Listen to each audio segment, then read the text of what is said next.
pouvons chanter nos hymnes tels que couronnons-le, couronnons-le. Nous pouvons proclamer avec force et véhémence que Jésus est Seigneur. Mais c'est justement dans ce domaine que toutes nos propres batailles font rage. N'avez-vous jamais polémiqué avec le Seigneur dans des domaines de votre propre vie, où l'issue de la controverse était la suivante? Est-ce qu'il va être Seigneur dans tout cela?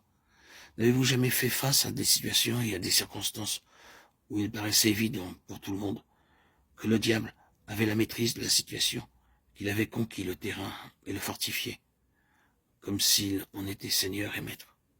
Est-ce que nous ne sommes pas constamment confrontés à des choses comme celle-là, où il semble que le diable, et non Jésus, soit le Seigneur?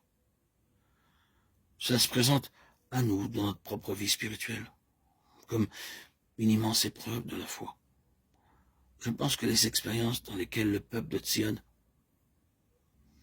est introduit ne sont pas les expériences ordinaires de la vie chrétienne, ni les persécutions, les tentations ordinaires et les difficultés inhérentes au fait d'être chrétien. Ces situations sont beaucoup plus spirituelles et nous impliquent profondément. Et parfois, la foi est éprouvée sur la base de cette question. Est-ce que Jésus est Seigneur malgré tout cela? Regarde la situation, regarde aux circonstances, regarde les forces qui semblent la contrôler. Jésus est-il Seigneur? J'espère que je ne scandalise personne. Vous pouvez ne pas avoir eu cette expérience.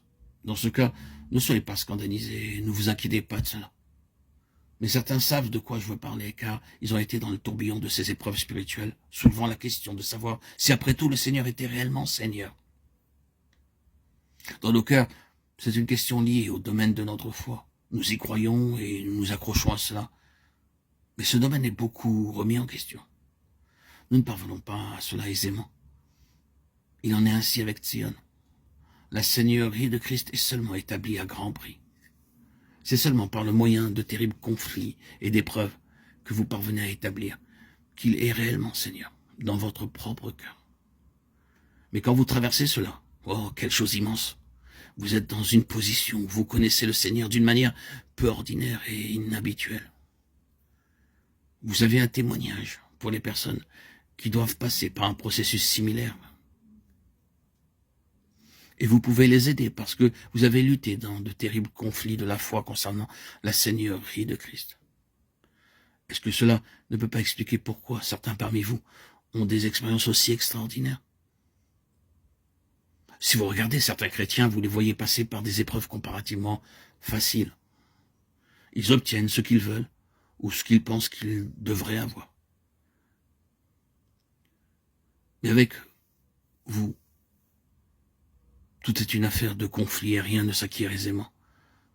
Cette expérience peut être expliquée par le fait que le Seigneur a mis sa main sur vous, avec pour but de mettre dans votre vie quelque chose de sa seigneurie pour vous introduire dans ce domaine de manière à faire de vous un serviteur et un vase particulier utile pour lui. Certains parmi vous sont passés par là et savent que c'est vrai.